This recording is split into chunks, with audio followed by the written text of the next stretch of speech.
The windshields are completely smashed out of these two cars. The doors are open. The cab drivers are out of the cars. And to our knowledge, they were not removed forcibly or with any injury to them. We saw it. But let us show you how this whole event began. Believe it or not, this street was empty at one time. And when we got the final gun in this event, in this second championship for the Chicago Bulls, here you see it. The street's filling up. You see the two taxi cabs there on the right. And it was just moments before this street was an ocean of people. Now, Carol, let me tell you one thing, referring again back to last year. It was our experience that really this event went on for about an hour. They got the celebrating out of their system, and the crowd started to disperse and go off into the neighborhoods or into other areas to celebrate. For the time being, though, we must tell you, it appears that this crowd is building here at Russian Division. And for the time being, the 90 Chicago police officers assigned to this particular event are just having to stand back and watch. All right, Phil, we'll check back with you a little bit later. We go now to Mark Giangreco at the stadium. Mark? Carol, we are on the floor under the basket where the Bulls wrap this thing up. It is still going. Just standing on the press table, everybody dancing, cheering, singing Cliff Livingston with the trophy now.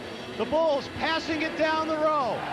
And as we said, it is time for Bobby Hansen to cry. This is a first for him. Fans have intermingled. There are fans getting up on the press table, along with the Lovell Bulls and other members of the Bulls staff. A couple of photographers taking the opportunity to get that in-close shot.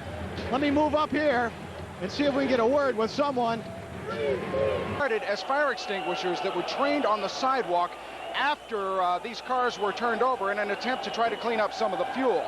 We cannot tell you that exactly, but you can see the extent that the crowd is now dispersed around the two cars. Take a look at that taxi cab now. If we can pan over here to the right and show you the black and white cab, you can see that's what it looks like after it was turned over once and then turned over again. There's no evidence here that these people want to do anything but thoroughly destroy these two cars. Look over here on the left now at the other cab. You can see it is still laying on its top, and the people that turned it over are now celebrating on top. Carol, the one thing that is a problem out here, among many problems, is the fact that someone's going to get hurt if they continue to roll these cars over. These cars weigh, of course, several tons apiece, and somebody could very well be crushed underneath them. Still no evidence that the Chicago police are going to try to step in here and do anything about this. As you can see now, with the cab on the right, they're trying to turn it over again. The crowd very rapidly moved away from that as that big cloud moved through. You can see the remnants of that cloud over on the sidewalk behind the car. Of course, that's the chemicals from the fire extinguishers that were trained there. Yes, Carol? Do you have a sense that police, though they have not moved into that specific area, have sealed off the boundaries around Russia and Division?